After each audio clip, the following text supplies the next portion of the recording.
ఇరు ఇంట విషాదమని తెలియగానే రేణుదేశాయ్ చేసిన పనికి సెల్యూట్ కొట్టాల్సిందే. రేణుదేశాయ్ గారు మెగాస్టార్ చిరంజీవి గారికి ఎంత అభిమానం చూపిస్తారో అందరికీ తెలిసిందే.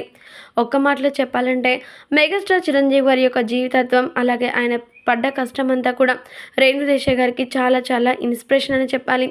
ఎన్ని కష్టాలు వచ్చినా కానీ వాటన్నింటినీ ఎదుర్కొని ఎలా నిలబడాలి అనేది మెగాస్టార్ చిరంజీవి గారిని చూస్తే అర్థమైపోతుంది అంటూ ఎన్నోసార్లు రేణుదేశాయ్ గారు చెప్పుకువచ్చారు. అయితే మరి అలాంటి మెగాస్టార్ చిరంజీవి గారు కాస్త అస్వస్థకి గురయ్యారట. మెగాస్టార్ చిరంజీవి ఈ పేరు అందరినీ కూడా ఎలా ఎంటర్టైన్మెంట్ చేస్తుందో తెలిసిందే కదా. ఒకప్పటి స్టార్ హీరోగా మాత్రమే కాకుండా ఇప్పుడు కుర్రకారులతో పోటీ పడుతూ మరి తన యొక్క స్టార్డమ్ని చూపిస్తూ హీరోగా తన అద్భుతమైన చలామణి అవుతున్నాడు ఇండస్ట్రీ వర్గాల్లో. అయితే అలాంటి మెగాస్టార్ చిరంజీవి గారు బోలా శంకర్తో బోల్తా పడినప్పటికీ ఆ తర్వాత ఖచ్చితంగా మంచి బేస్ ఇవ్వాలని ఆలోచించుకొని విశ్వాంబర మూవీతో అందరి ముందుకు వచ్చేయడానికి రెడీ అవుతున్నారు.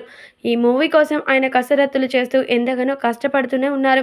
అయితే మరి ఈ నేపథ్యంలో ఈ మూవీలో భాగంగా ఫైట్ సీన్ చేస్తున్న నేపథ్యంలో అనుకోకుండా ఆయన కాలుకు తీవ్ర గాయమైందట. దీంతో ఆయనని వెంటనే హాస్పిటల్లో జాయిన్ చేయించారట. అయితే మరి ఈ విషయం తెలుసుకున్నటువంటి రేణుదేశాయ్ గారు ఒక్కసారిగా ఉలిక్కిపడ్డారట. మెగాస్టార్ చిరంజీవి గారిది చాలా గొప్ప మనస్తత్వం. ఆయన ఎప్పుడు కూడా ఆరోగ్యవంతంగా సంతోషంగా ఉండాలని నేను ఎప్పుడు మనస్ఫూర్తిగా కోరుకుంటున్నాను. అందుకోసమని ఖచ్చితంగా ఆయన త్వరగా కోలుకోవాలని ఆ దేవుణ్ణి ప్రార్థిస్తున్నాను అంటూ మెగాస్టార్ చిరంజీవి గారి యొక్క ఆ పరిస్థితిని చూసి ఎంతగానో ఆవేదన వ్యక్తం చేసిందట రేణుదేశాయ్. దీనికి సంబంధించినటువంటి ఈ విషయాలు కాస్త ఇప్పుడు మాత్రం ఇండస్ట్రీ వర్గాల్లో వైరల్గా మారుతున్నట్లుగా తెలుస్తోంది.